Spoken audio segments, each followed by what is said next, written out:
മല്ലി ഒരു ചട്ടി കൂടി. 2 ചട്ടി അങ്ങ് ഇരിക്കണ്ട. മല്ലി നിനക്ക് 2 ചട്ടി തല വെച്ചുകൊണ്ട് പോകാൻ പറ്റുമോ? ഓ ഇല്ലണ്ണേ. ഇല്ലല്ലോ. എനിക്ക് പിന്നെ ഇത് കൊണ്ടുപോയിട്ട് ഒരു ചട്ടി കൊണ്ടുപോവാ. ആ ശരി.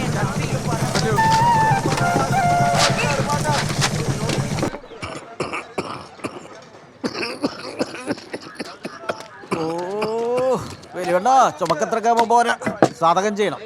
സോമൻ വരുന്നുണ്ട്, വലിക്കണ കാണണ്ട. സോമനല്ലേ, പെട്രോൾ പമ്പൊന്നും അല്ലല്ലോ. ആ താൻ അനുഭവിച്ചോ.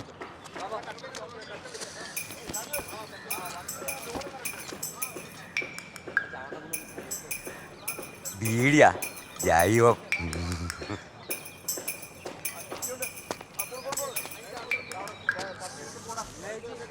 ജൈവത്തെണ്ടി. കാലത്തെഴുന്നേറ്റൊരു ബീഡി കൃത്യമായി അങ്ങ് പുകച്ചിടുന്നു. ഏതൊരു ചങ്ങാതി ഗ്രഹത്തിങ്കൽ വന്നാലും ആദ്യത്തെ സൽക്കാരം ബീഡിയാണ്. ബീഡി വലിക്കാത്ത മൂഢന്മാർ ഒന്നിനും താടിയില്ലെന്നു ചിലർ പറയും. കാതിലൊരു മുറി ബീഡി ചേട്ടാ, ഓ ഇന്നലെ കാവാലമ്പള്ളിയിലെ കല്യാണത്തിന് ചേട്ടന്റെ ബിരിയാണി ആണെന്ന് കേട്ടല്ല? അതെ, നമ്മുടെ കാറ്ററിംഗ് ആയിരുന്നു. ചിക്കൻ ബിരിയാണി ആയിരുന്നല്ലേ? സജിയെ, നീ എന്നതാ ഉദ്ദേശിച്ചെന്ന് എനിക്ക് മനസ്സിലായി. എന്നാലേ അതല്ല ഇത്. ഇത് നിങ്ങൾക്ക് വേണ്ടി ജാനകി ഉണ്ടാക്കിയ സ്പെഷ്യൽ കലക്കൻ ബിരിയാണി. ആണോ? എന്നാ ഒരു മുട്ടൻ പീസും കൂടി കൊടുക്കണ്ട. അല്ലേ കൊടു, കുറ്റം പറയാനുള്ളതല്ലേ. ആവശ്യമുള്ള കഴിച്ചാൽ പോരാ സഹിച്ചേട്ടാ, വെറുതെ തന്നെ കൊളസ്ട്രോൾ കൂട്ടുന്ന. നീ ഇവിടെ ഉണ്ടായിരുന്ന? ഇയാള് കഴിക്കുന്നില്ലേ? ഓ ചേച്ചിയൊന്നും വിചാരിക്കല്ലേ, ഞാൻ പുറത്തുനിന്നൊന്നും കഴിക്കാറില്ല. എനിക്കുള്ള ഭക്ഷണം ഞാൻ കയ്യിൽ കരുതാറാ പതിവ്. മോനെ, ഇത് നമ്മുടെ സ്വന്തം കാറ്ററിംഗിലെ ഫുഡാ, ഒന്ന് ടേസ്റ്റ് ചെയ്ത് നോക്ക്. അയ്യോ വേണ്ട ചേട്ടാ. സോമനെ നിർബന്ധിക്കണ്ട, ഇവൻ ജൈവനാ.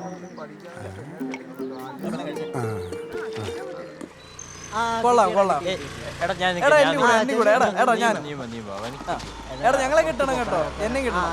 ഓക്കെ ഓക്കെ, നിങ്ങൾ ഇവന്മാര് കാലത്ത് തന്നെ തുടങ്ങിയല്ലോ മാരണങ്ങള്. ഇവന്റെ ഒന്നും വീട്ടിൽ ചോദിക്കാനും പറയാനും ആരുമില്ലേ? ഇവിടെ കിടന്ന് വട്ടം കറങ്ങാതെ എല്ലാരും സ്കൂളിൽ പോകാൻ നോക്കടാ. അയ്യോ, ഇതിന്റെ ഒരു തൈ കിട്ടുമോന്ന് അറിയാൻ വേണ്ടി വന്നാ ആന്റി. ആന്റിയോ? ചുമ്മാ ഫീലാക്കാതടാ, അമ്മച്ചിക്ക് ദേഷ്യം വരും. അമ്മച്ചി നിന്റെയൊക്കെ നല്ല കവളം മടൽ വെട്ടി ചന്തിക്ക് നല്ല അടിയാണ് കൊടുക്കേണ്ടത്. ആ പ്രിൻസിപ്പാലിനെ ഞാനൊന്ന് കാണട്ടെ. ഒരൊറ്റ എണ്ണത്തിന് ഇനി ഇവിടെ കൊണ്ടുപോകരുത്. എന്താ കാര്യം? അതൊരു കുണ്ടി പ്രശ്നം. അല്ല, കുറച്ചു കാലം മുമ്പ് സേവന വാരത്തിന് അവിടെ ഉണ്ടായിരുന്ന കാടൊക്കെ വെട്ടിത്തെളിച്ചു. അന്ന് മുതല് ആ കുണ്ടി വരെ നമുക്കൊരു തലവേദനയാ. എന്നാ പിന്നെ അതങ്ങ് വെട്ടിക്കളഞ്ഞൂടെ? നല്ല കാര്യമായി. അല്ല, നിങ്ങളുടെ സാറ് കൃത്യസമയത്ത് തന്നെ എത്തുവോ? ആ കാര്യത്തിലൊക്കെ അങ്ങേര് കണിച്ചുവാ. ലീവ് അല്ലെങ്കിൽ കൃത്യം 10 മണിക്ക് തന്നെ ഇവിടെ ഉണ്ടാവും. പുറത്ത് ഇത്രയും കാടില്ലല്ലോ. ഓ അതോ, അത് നമ്മുടെ സാറ് കാശ് കൊടുത്ത് വാങ്ങിച്ചു വെച്ചിരിക്കുന്ന ചെടിയാ. ഓക്സിജൻ ചെടിയെന്നോ മറ്റോ ആണ് പറഞ്ഞത്. ഇടയ്ക്ക് അതിന്റെ ഇലയൊക്കെ പറിച്ച് തിന്നത് കാണാം.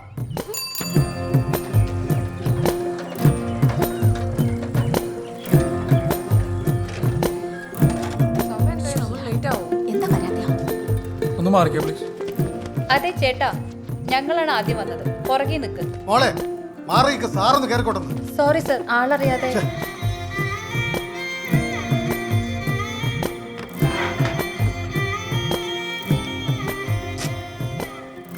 വരൂ. സോറി സർ, ആളറിയാതെ പറ്റിയതാ. കുഴപ്പമില്ല, PSC അറസ്റ്റ് ചെയ്യാനല്ലേ? അതെ. ഒറിജിനൽ ഏതാ? ഇവിടെ എവിടെ?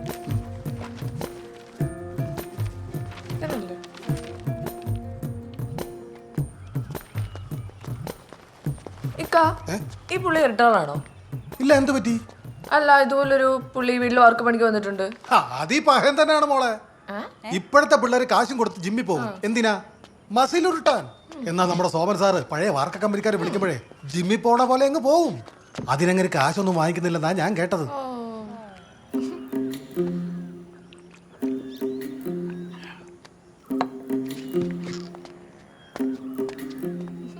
ഇതാണ് ജൂനിയർ ജൈവൻ, സാറിന്റെ ശിഷ്യനാ.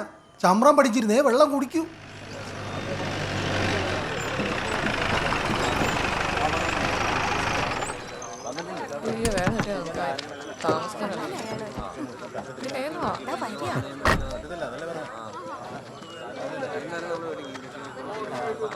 ഞാനിത് പണ്ടേ പറയുന്ന വെട്ടിക്കളയാനായിട്ട്.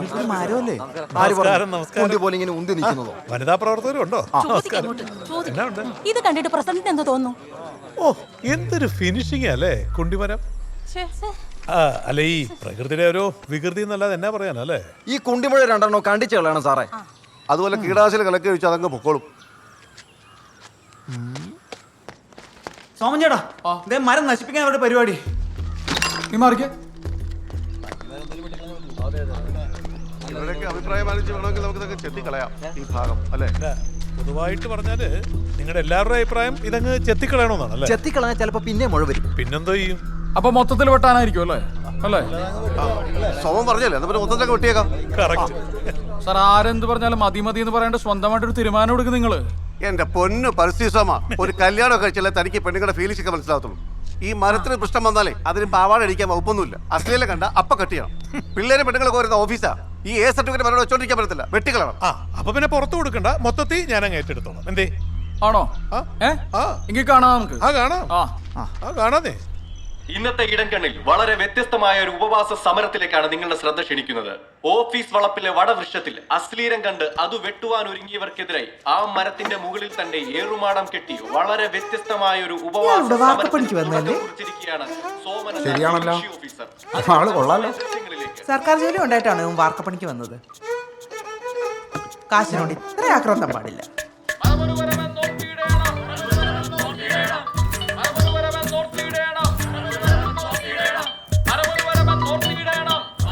Hello, news ഉണ്ടോടി? അങ്ങേരാ മരത്തിന് മണ്ട കയറി ഇരിപ്പ് തുടങ്ങി. കണ്ടോണ്ടിരിക്കുവാ. ഭ്രാന്തനല്ലേ?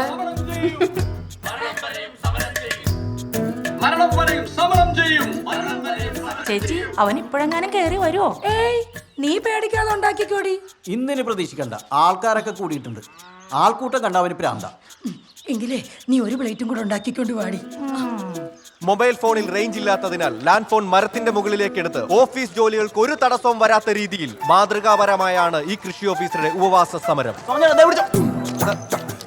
ഈ മരം ഇവിടുന്ന് മുറിച്ചു മാറ്റുന്നതിനെ കുറിച്ച് എന്താണ് അഭിപ്രായം? എന്റെ അഭിപ്രായത്തിൽ ഇതെല്ലാം ഒരു എവല്യൂഷണറി ബയോളജിസ്റ്റിന് വിട്ടുകൊടുക്കണം. കാരണം ഈ വൃക്ഷം ഇപ്പോൾ ഒരു പരിണാമത്തിന്റെ പാതയിലാണ്.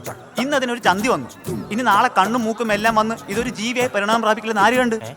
അല്ല, നമ്മൾ ഇങ്ങനെയൊക്കെ തന്നെ ഉണ്ടായതല്ലേ? ആണോ? അല്ലേ? ആശാന് പറ്റിയ ശിഷ്യ. ഹലോ കൃഷി ഓഫീസ്. ഹലോ കൃഷി ഓഫീസ്. ഹലോ കൃഷി ഓഫീസ്. ഹലോ കൃഷി ഓഫീസ്. എന്നാ സാറേ? അതാ കൃഷി ഓഫീസർ അങ്ങോട്ട്. ഹലോ കൃഷി ഓഫീസ്. എന്നാ സാറേ? ഇവിടെ കിടങ്ങരയിലെ പാടശേഖരത്തിന്റെ ഫയൽ എന്തായി? ഇപ്പൊ റെഡിയാക്കാം സാറേ. കണാപ്പ്.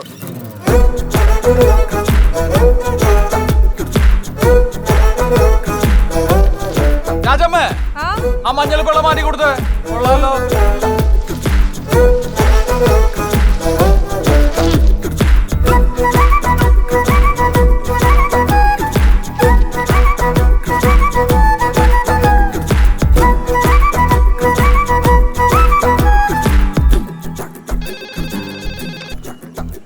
ഹലോ കൃഷി ഓഫീസ്.